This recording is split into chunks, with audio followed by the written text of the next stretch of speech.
प्रदेशस्यापि सुरक्षा व्यवस्था परिवर्तिता अस्ति।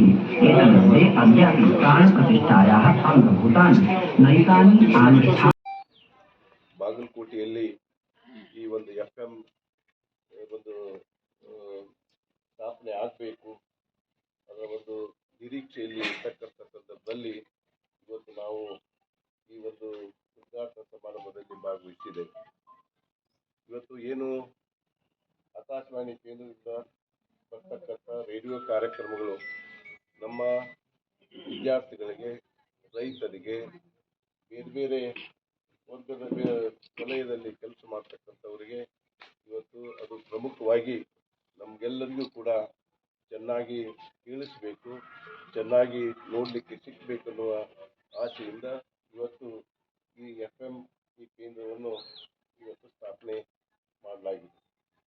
ಇದರ ಮುಖ್ಯ ಉದ್ದೇಶ ಏನು ಅಂತ ಹೇಳಿದರೆ, ಏನು ನಮಗೆ ಸಿಗ್ತಕ್ಕಂಥ ಎಲ್ಲ ಕಾರ್ಯಕ್ರಮಗಳು ನೇರವಾಗಿ ಇವತ್ತೇನು ಇನ್ನೂ ಹೆಚ್ಚು ವಿಸ್ತಾರ ಆಗಬೇಕು, ಇಲ್ಲಿಯ ಜನತೆಗೆ ಸಿಕ್ಕಬೇಕು ಅನ್ನುವ ಭಾವನೆ ನಮ್ಮದು ಇರೋದ್ರಿಂದ ಇದರ ಸಲುವಾಗಿ ನಾವೆಲ್ಲ ಬಹಳಷ್ಟು ಕಳೆದ 10 ವರ್ಷಗಳಿಂದ ಮಂಜೂರಾಗಿದ್ದರೂ ಕೂಡ ಇದಕ್ಕೆ ಬೇಕಾಗಿರ್ತಕ್ಕಂಥ ಕೆಲವು ತಂತ್ರಜ್ಞಾನದಿಂದ ಸಿಗ್ತಕ್ಕಂಥ ಏನು ಮಟೀರಿಯಲ್ಲು ಬೇಗನೆ ಸಿಗದಿರುವುದರಿಂದ ಸ್ವಲ್ಪ ವಿಳಂಬ ಆಗಿದೆ.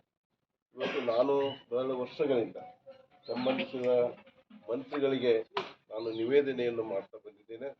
ಕೇವಲ ಈ 100 ವ್ಯಾಟ್ ಟ್ರಾನ್ಸ್ಮಿಷನ್ FM ನಮಗೆ ಸಾಕೋದಿಲ್ಲ, ಪೂರ್ಣ ಪ್ರಮಾಣದ FM ಸ್ಥಾಪನೆ ಆಗಬೇಕು, ಸ್ಟುಡಿಯೋ ಆಗಬೇಕು, ಅದಕ್ಕೆ ಬೇಕಾಗಿರ್ತಕ್ಕಂಥ ಎಲ್ಲ ವರ್ಗದ ಅದರ ಕೆಲಸ ಮಾಡ್ತಕ್ಕಂಥ ಇಲಾಖೆಯಲ್ಲಿ ಸರ್ವಿಸ್ ಮಾಡ್ತಕ್ಕಂಥ ಎಲ್ಲ ಅಧಿಕಾರಿಗಳು ಬೇಕು ಅನ್ನುವ ಮಾತನ್ನು ಕೂಡ ನಾನು ಹೇಳಿದ್ದೆ.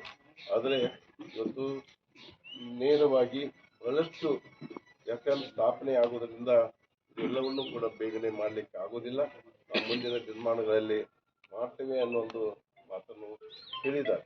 ಇವತ್ತು ನಾನು ಬಯಸೋದಿಷ್ಟೇ, ಏನು ಈ ಒಂದು FM 100 ವ್ಯಾಟ್ನ ಟ್ರಾನ್ಸ್ಮಿಷನ್ ಸ್ಥಾಪನೆ ಆಗಿದೆ, ಇದು ಚೆನ್ನಾಗಿ ಕೆಲಸ ಮಾಡಬೇಕು.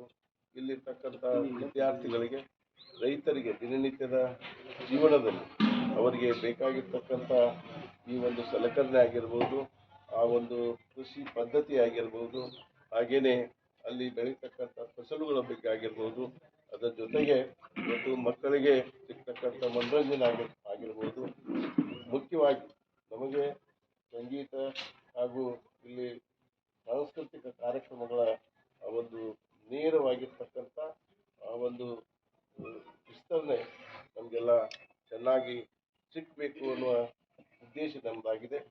ಇಲ್ಲಿ ಈಗಾಗಲೇ 2 ಸಿಬ್ಬಂದಿ ಕೆಲಸ ಮಾಡಲಿಕ್ಕೆ ನೇಮಕ ಆಗಿದ್ದಾರೆ. ಇವತ್ತು ಅವರು ಚೆನ್ನಾಗಿ ಕೆಲಸ ಮಾಡಿ ಈ ಭಾಗದ ಜನರಿಗೆ ಇದರಿಂದ ಒಳ್ಳೆಯ ಒಂದು ಸೇವೆ ಸಿಗಬೇಕು ಅಂತ ನಾನು ಆಸೆಯನ್ನು ವ್ಯಕ್ತಪಡಿಸಿ ಇಲ್ಲಿ ಸೇರಿರ್ತಕ್ಕಂಥ ನಿಮಗೆಲ್ಲ ವಂದಿಸಿ ನನ್ನ 2 ಮಾತು ಮುಗಿಸ್ತೇನೆ. ಜೈ ಜೈ ಕರ್ನಾಟಕ.